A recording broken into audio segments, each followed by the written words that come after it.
ഷിയാസ് കരീമിനെതിരെ വീണ്ടും പരാതി വന്നിട്ടുണ്ട്. സാമ്പത്തിക ലൈംഗിക ചൂഷണ പരാതിയാണ്. പിന്നെ ഇയാളോട് ചേർത്ത് വെക്കേണ്ട വേറൊരു ടാഗ് ലൈൻ ഉണ്ട്, ഓർമ്മയുണ്ടാവും. ഒന്ന് ബിഗ് ബോസ് താരമാണ്. ഈ ബിഗ് ബോസ് ആണ് ഇപ്പോൾ പലരെയും സെലിബ്രിറ്റികളെ ഉണ്ടാക്കുന്ന ഒരു ഇടമായിട്ട് മാറിയിട്ടുള്ളത്. ബീഫ് വിവാദം മറന്നിട്ടില്ലല്ലോ അല്ലെ? അതെ, ബീഫ് വിവാദത്തെ കുറിച്ച് പറയുവാണെങ്കിൽ ഈ ബീഫ് വിവാദത്തിന് മുമ്പും ഈ ലൈംഗികാരോപണം ഉണ്ടായിട്ടുണ്ട്. ഇതിനു മുമ്പ് അപ്പൊ ഇത് രണ്ടാമത്തെ കേസ് എന്തോ ആണ്. അപ്പൊ ഇത് ഇയാളുടെ സ്ഥിരം പരിപാടിയാണ്. ഇത് ഒന്നും രണ്ടും അല്ല, ഈ സ്ത്രീകളുടെ കയ്യിൽ മുഴുവൻ ഇപ്പൊ സാമ്പത്തികമായിട്ട് ഇയാള് മേടിക്കുക. ഒന്നും ഇപ്പൊ വന്നേക്കുന്ന ലേഡിയുടെ 49 ലക്ഷം എന്തോ ആണെന്ന് തോന്നുന്നു അല്ലെ? 65 ലക്ഷം. ഈ സ്ത്രീകളുടെ ഇത് വിവാഹം കഴിച്ച സ്ത്രീകളാവാം, അല്ലെങ്കിൽ ഇവരെ ബിസിനസ് പാർട്ട്ണർ ആക്കാന്ന് പറഞ്ഞാൽ ലിവിങ് ടുഗദറിൽ ഇരിക്കുന്ന സ്ത്രീകളാണ്. അപ്പൊ ഇവന്മാർക്കൊക്കെ എന്ത് പോക്രിത്തരവും കാണിക്കാനുള്ള ഒരു പ്ലാറ്റ്ഫോം ആയിട്ട് സോഷ്യൽ മീഡിയ ഉപയോഗിക്കുകയാണ്. ഇയാള് ഈ പറയുന്ന ബിസിനസ് നടത്തുന്നു. ഇവനൊക്കെ ഈ ബിസിനസ് എന്ത് ബിസിനസ് എന്നാ പറയണത്? എന്ത് ബിസിനസ്സാന്നുള്ളത് നമുക്കും അറിയില്ല. കാരണം ശരിക്കും പറഞ്ഞാൽ ഷിയാസ് സ്വന്തം ശരീരം വിറ്റാണോ ബിസിനസ് നടത്തണമെന്ന് എനിക്ക് തോന്നിയിട്ടുണ്ട്. അതായത് ഇവര് മോഡൽ ആവുകയാണല്ലോ, പിന്നീട് പല ബ്രാൻഡുകളുടെ മോഡലാണ് ഷിയാസ് കരീം. ഈ ഷിയാസ് കരീം ചെയ്ത ഒരു ക്രൂരത നമ്മൾ മനസ്സിലാക്കണം. ഈ പെൺകുട്ടിയായിട്ട് 7 വർഷമായിട്ട് ഈ പെൺകുട്ടി കൊച്ചിയിൽ താമസിക്കുകയാണ്. എന്നിട്ട് 2023 ഇവർ തമ്മിൽ സോഷ്യൽ മീഡിയയിലൂടെ പരിചയപ്പെടുകയാണ്. 2024 ലിവിങ് റിലേഷനിൽ ആവുന്നുണ്ട്. അപ്പൊ ആദ്യം 10 ലക്ഷം രൂപ ഈ സമയത്ത് ലിവിങ് റിലേഷൻ സമയത്ത് വാങ്ങുന്നുണ്ട്. അപ്പോ ഈ പെൺകുട്ടി അവരുടെ കുടുംബ സ്വത്ത് വിൽക്കുന്നു. അതിസമർത്ഥനാണ്, കുടുംബ സ്വത്ത് വിൽക്കുകയാണ്. ഇത് വിറ്റത് അറിഞ്ഞതിന് ശേഷം അവളിൽ നിന്ന് 22 ലക്ഷം രൂപ വാങ്ങി. എന്ത് പറഞ്ഞിട്ടാ വാങ്ങിയെന്നറിയോ? ജിം തുടങ്ങിയാൽ പങ്കാളിയാക്കാം, ആജീവനാന്ത കാലം ഒപ്പം ഉണ്ടാകും എന്ന് പറയുന്നുണ്ട്. ഇതിന് വിവാഹം കഴിച്ചു. ആ സമയത്താണ് 2024 നവംബർ 25 ഷിയാസിന്റെ വിവാഹം നടക്കുന്നു. ഇതിനിടയിൽ വേറൊരു കാര്യം കൂടി സംഭവിക്കുന്നുണ്ട്.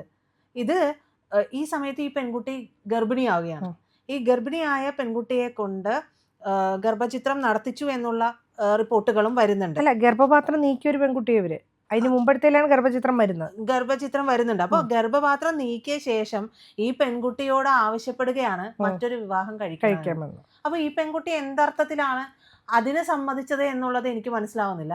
ആ പെൺകുട്ടിയുടെ ഭാഗത്ത് ഉള്ള ന്യായീകരണം എന്താണെന്ന് മനസ്സിലാവുന്നില്ല. നമ്മൾ പറയും ഈ പ്രേമത്തിന് കണ്ണും മൂക്കില്ല എന്ന്. പ്രേമത്തിന് കണ്ണും മൂക്കില്ല നമുക്ക് പറയാൻ പറ്റില്ല. കാരണം ഈ പറയുന്ന പെൺകുട്ടിയാണ് ഷിയാസിന്റെ കല്യാണത്തിനുള്ള ഡ്രസ്സിന്റെ എല്ലാം പൈസ കൊടുത്തേക്കുന്നത്. അപ്പൊ ഇത് ഏത് തരം ബന്ധമാണ്? അതാ പറഞ്ഞേ, അതായത് ഇവനൊക്കെ എന്ത് പോക്രിത്തരവും സ്വന്തം ശരീരം വെച്ച് കാണിക്കാം എന്നുള്ള.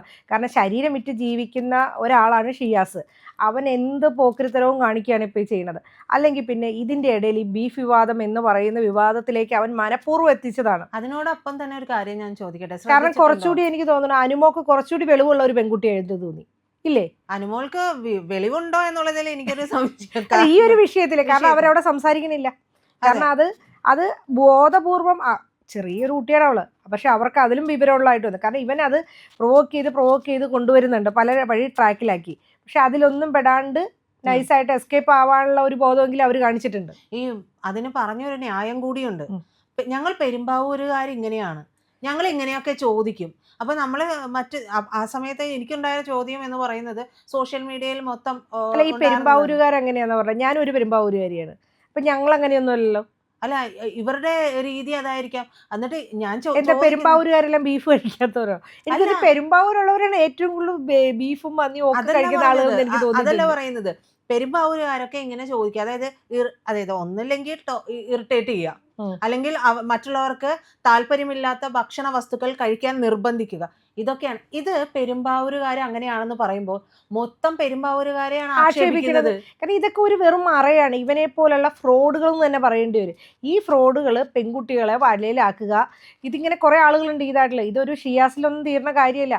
ഷിയാസാവും, ചിലപ്പോൾ വേറെ പേരുകളാവും. പേരുകളിലൊക്കെ മാറ്റും. എല്ലാം ഏകദേശമൊക്കെ ട്രാക്കൊക്കെ ഒന്ന് തന്നെ ഇവന്മാർക്ക് എന്ത് തോന്നിവാസവും കാണിക്കാനുള്ള ഒരു പ്ലാറ്റ്ഫോം സോഷ്യൽ മീഡിയ. അതിന് ഒത്താശ ചെയ്യാനായിട്ട് ബിഗ് ബോസിൽ നിന്ന് ജയിച്ചു വന്നു കഴിയുമ്പോഴത്തേക്കും ഇവനൊക്കെ ഇവൻ്റെതായ അന്ന് എത്രയോ മോഡലുകൾ ഇവിടെ കേരളത്തിലുണ്ട്. എത്ര മോഡലുകൾ നമുക്കറിയാം. ഈ കൊച്ചിയിൽ തന്നെ എത്ര പേരുണ്ട്. അവരൊക്കെ അവരുടേതായ വർക്കുകളിൽ നന്നായിട്ട് പോകുന്നു. അവരുടേതായ വർക്കുകൾ ദിവസേന ശോഭിക്കുന്നുണ്ട്. ഷോകൾ നിറയെ ചെയ്യുന്നു. അവർക്കൊന്നും ഇല്ലാത്ത പ്രത്യേകത ഷിയാസിനെ പോലുള്ളവർ ഈ ബിസിനസ്സിൻ്റെ കാര്യം പറഞ്ഞു മറ്റു സ്ത്രീകളെ, സ്വന്തം ഭാര്യ ഇയാൾ വിവാഹം കഴിഞ്ഞവനല്ലേ, ഒരു സാധാരണ എത്രയോ പേരുണ്ട്. ഇപ്പൊ ഇതേപോലെ ബിഗ് ബോസ് ഒരു ഷോയിൽ നിന്ന് എങ്ങനെയും വന്നാണ് പണം സമ്പാദിക്കാം. അഖിൽ മാരാറ് അല്ലേ? അതെ. അപ്പൊ ഒരു ഉദാഹരണം ഞാൻ പറഞ്ഞാണ്. അഖിൽ മാരാർ അയാളും കുടുംബവും കുട്ടികളൊക്കെ ആയിട്ട് ജീവിക്കുന്ന കണ്ടിട്ടില്ലേ? ഇതേപോലെയുള്ള ആളുകളൊക്കെ ജീവിക്കുമ്പോൾ ഇങ്ങനെയും കുറെ അവന്മാർ ഈ ഷോയ്ക്ക് കുറെ ചീത്തപ്പേരുണ്ടാക്കാനും കുറെ പെണ്ണുങ്ങളെ കൂടെ കൂട്ടി നടക്കാനും അല്ലെങ്കിൽ അവരെ ഇന്ന് സാമ്പത്തികം കാണാനും ഇതിനൊക്കെ പറയുന്ന പേര് ഇവിടെ ഇരുന്ന് പറയാൻ ബുദ്ധിമുട്ടുണ്ടെന്നുള്ളൂ.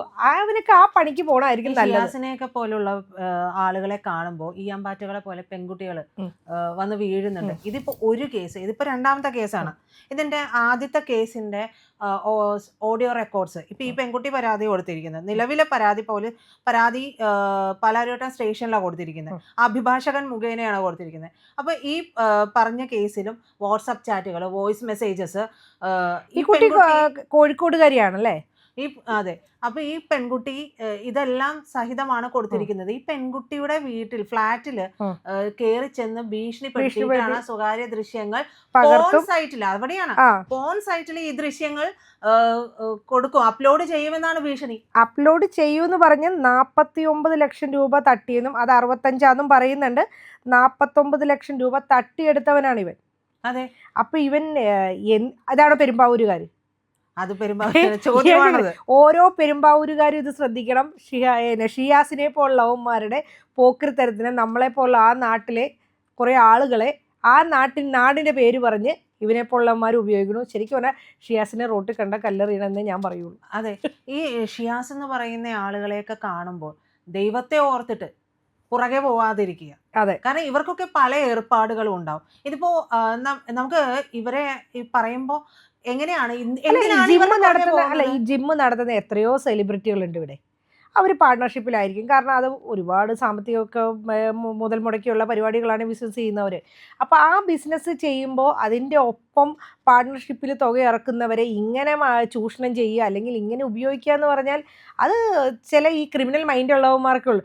ഇവരുടെയൊക്കെ പിന്നാമ്പുറങ്ങൾ പരിശോധിച്ച് പോയാൽ ചിലപ്പോൾ ഇവൻ്റെയൊക്കെ വീട്ടിൽ ഈട് കയറി ഇറങ്ങേണ്ടത് നമ്മൾ നാളെ കാണേണ്ടി വരും. പല ബന്ധങ്ങളും അങ്ങനെയാണ്. എനിക്ക് പ്രത്യേകിച്ച് ഇപ്പോൾ പെരുമ്പാവൂരൊക്കെ ആയതുകൊണ്ട് ഞാനിപ്പോൾ പറയുകയാണ്, പെരുമ്പാവൂർ രീതിയൊക്കെ വെച്ച് ഇപ്പോഴത്തെ അവിടുത്തെ പല ഡ്രഗും മറ്റുമൊക്കെ പെരുമ്പാവൂരൊക്കെ ഇപ്പോൾ സുലഭമാണ്. ഇതൊക്കെ എവിടെ ചെല്ലും ചിലപ്പോൾ ഇവന്മാരെ പോലുള്ളവന്മാരായിരിക്കും അതൊക്കെ ഉപയോഗിക്കാനും അതൊക്കെ സപ്ലൈ ചെയ്യാനും. കാരണം സിനിമാ മേഖലകളിലൊക്കെ സപ്ലൈ ചെയ്യുമല്ലോ. ചിലപ്പോൾ പല ഏജന്റുമാരായിട്ട് ഇവന്മാർ വരാം. കാരണം ഇവരുടെയൊക്കെ ജിമ്മിൽ നിൽക്കുന്ന കുട്ടികളെ പോലും കാരണം ഞാൻ പറയുകയാണെങ്കിൽ ഇവൻ്റെ ഒന്നും ജിമ്മിൽ പോലും പോകരുതാരും. ഇവൻ്റെയൊക്കെ ജിമ്മ് ഇങ്ങനെ നടക്കുന്നവന്മാർ ജിമ്മിൽ എത്രയോ നല്ല സാധനങ്ങൾ പെരുമ്പാവൂരുണ്ട്. ആ ജിമ്മിലൊക്കെ പോകൂ.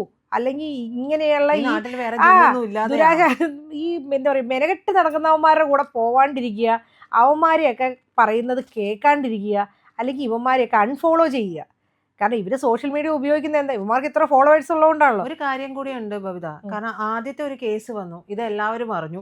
എന്നിട്ട് ഈ പറയുന്ന TV ഷോ നടത്തുന്നവരായിക്കോട്ടെ, അതിന്റെ ഒപ്പമുള്ളവരൊക്കെ ആയിക്കോട്ടെ, ഇയാളുമായിട്ട് വളരെ നിരന്തരമായിട്ട് ബന്ധം സ്ഥാപിക്കുന്നുണ്ട്. ഇയാളെ എപ്പോഴും നമ്മൾ പറയില്ലേ, എപ്പോഴും പ്രൊജക്റ്റ് ചെയ്ത് കാണിക്കാൻ ശ്രമിക്കുന്നുണ്ട്. അത്തരം പരിപാടികളൊക്കെ എന്തിനാണ്? പിന്നെ ഈ പെണ്ണുങ്ങളോടാണ്. ദൈവത്തെ ഓർത്തിട്ട് ഇത്തരത്തിലുള്ള ഇൻഫ്ലുവൻസർമാരുടെയൊക്കെ പിന്നാലെ പോകാതിരിക്കുക, ജീവിതം നശിഞ്ഞു പോകും.